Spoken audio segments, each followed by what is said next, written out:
What about equal pay and equality information? Now, 40 years ago, a new equal pay law told employers that women and men should get equal pay for doing the same sort of work, but men are still getting more wages than women.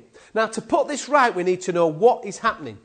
So the Equality Act includes two new ideas to help make equal pay happen. If a company has 250 or more workers, it may have to publish information about the differences in men and women's pay.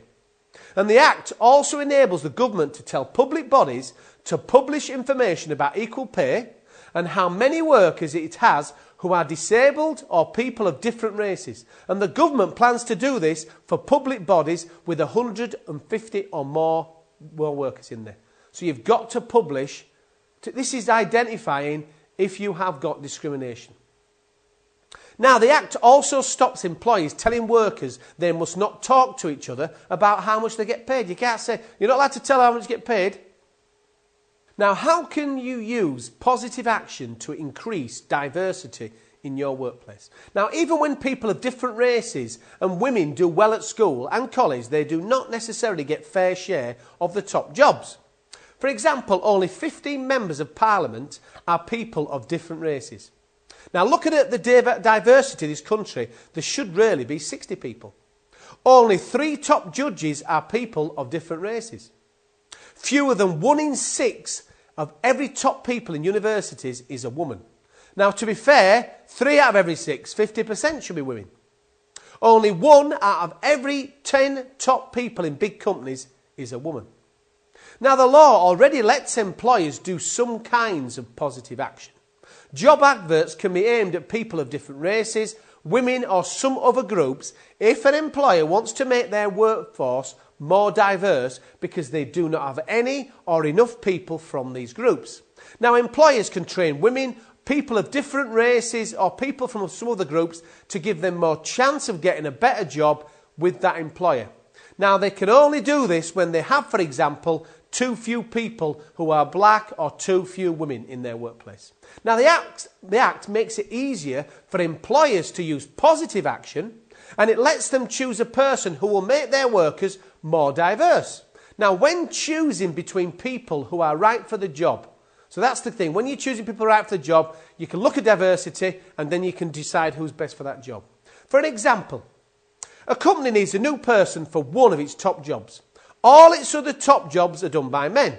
When people apply for the job, the company finds 2 people who are just right for the job, a woman and a man. The company now can use positive action to give the job to the woman. This is because it will make the company's top people more diverse. However, the company cannot give the job to the woman if the man is better for the job. That's the key. If he's better for the job, he must get the job. But if they're both equal for the job, they can use positive for the diversity, they can give the woman the job. That's how it works. Now, what about positive action in elections for Parliament and local councils when we're looking at diversity? Now, it is important that the people in Parliament and on local councils are as diverse as the people in the country. Well, that's not happening yet. We've not got the same levels. It's already possible for political parties to choose only women for elections in some areas. The Act will let political parties have these women only list until the year 2030. So you can do this until the year 2030, have only women for elections in some areas. Now, this is when everyone over 18 can vote for the person they want to be their Member of Parliament or their local councillor. Now, the Equality Act also lets political groups help some people, like different people of different races and lesbian, gay, bisexual people, have a chance to become elected. And the Act also lets governments make political parties publish information on the diversity of their candidates. So they can publish these to show that they are actually very diverse compared to other parties. Now, under the Equality Act, it gives extra powers for employment tribunals. Now, employment tribunals can suggest how an employer can put things right for a worker if they were treated unfairly. But most of the time, this does not help the employer's other workers because most people who complain to employment tribunals have stopped working for the employer anyway. Well, the Equality Act allows the Employment Tribunal to tell the employer their advice should apply to all their workers, even when the one who's complained doesn't work there anymore. For example, a woman complains because she says her employer has treated her unfairly because she's a woman. The Employment Tribunal agrees, but the woman has stopped working for the employer. Well, the Employment Tribunal can tell the employer how to change the way they do things so other women workers in that organisation now are treated fairly in future. So that's a change to the Equality Act. What about the new protection for people like carers? Now, we already have laws to protect many groups of people from being treated unfairly. For example, because different races, lesbian or gay, as you covered before. But we do not necessarily have laws to protect carers looking after someone the law protects. So what about the carer that is looking after the person who has the disability, for example?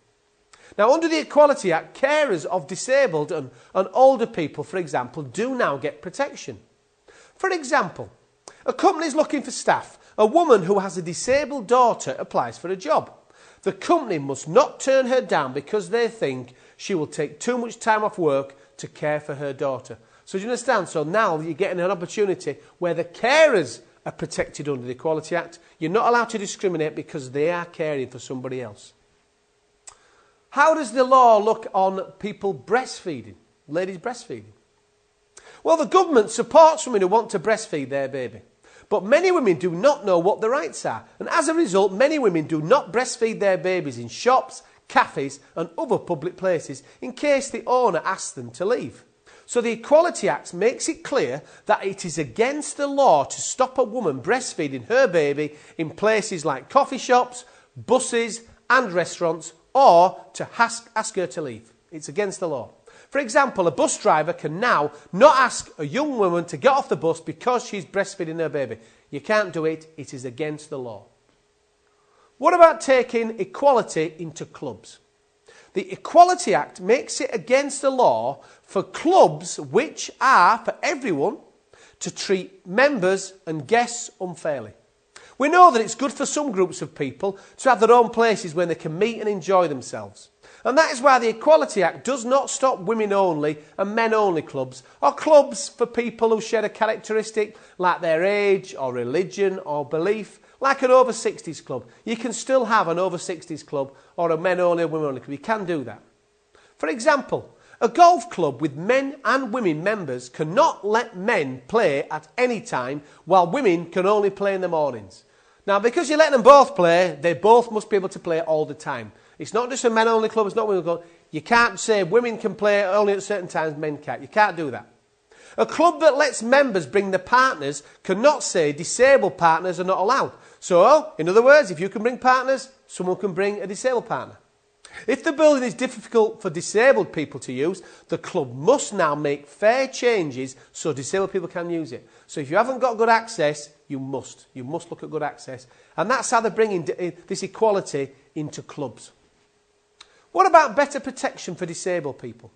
Well, the Equality Act has several new rules to protect people better. If a school pupil needs special equipment or help because of their disability, the school must provide it if it would not be too much trouble. In other words, they've got to make reasonable adjustments. And the Equality Act makes the fact of a reasonable adjustment clearer.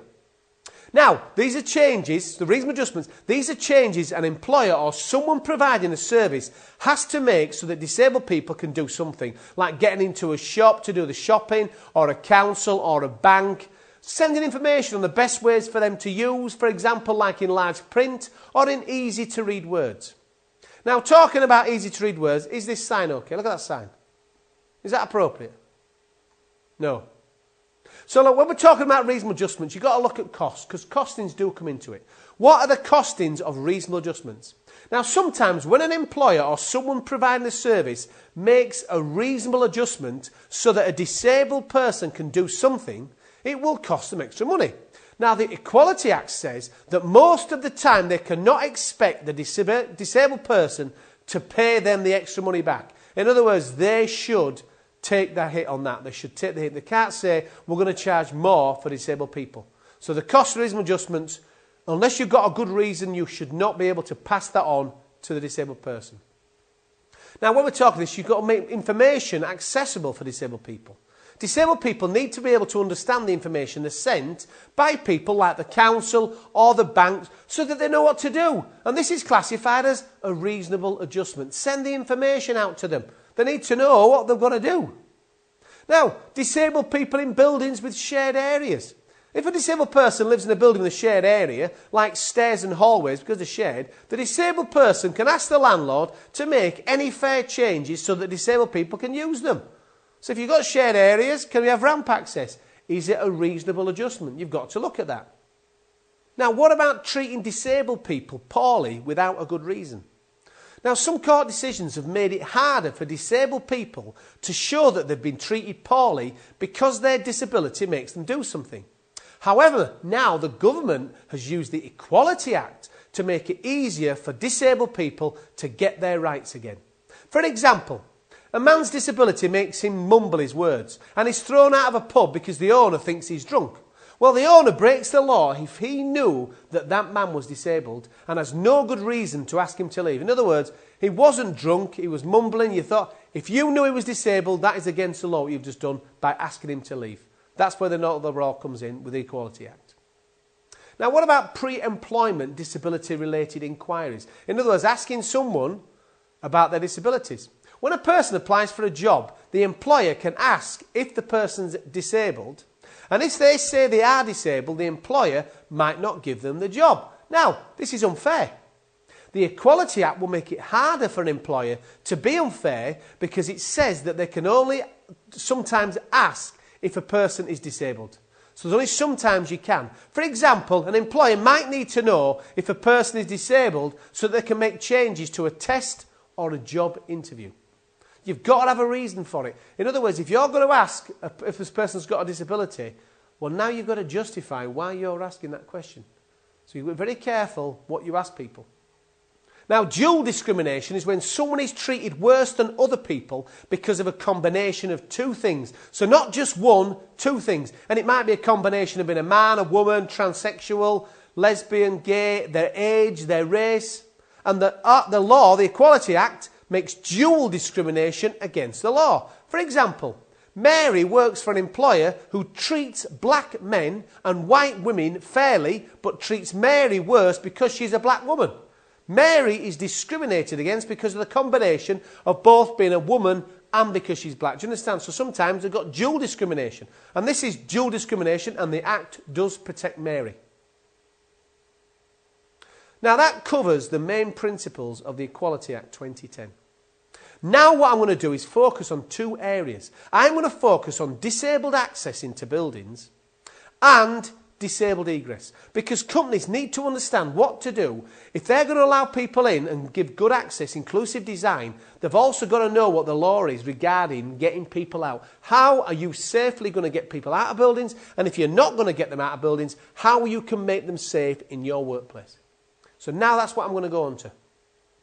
So, let's look first of all, what is a disability? Well, disability's got a broad meaning. It's defined as a physical or mental impairment that has a substantial and long-term adverse effect on the ability to carry out normal day-to-day activities. Now, substantial means more than a minor or trivial, and an impairment covers, for example, you've got long-term medical conditions such as asthma and diabetes, and fluctuating or progressive conditions such as rheumatoid arthritis or motor neurone disease. Now, a mental impairment includes mental health conditions such as bipolar disorder or depression.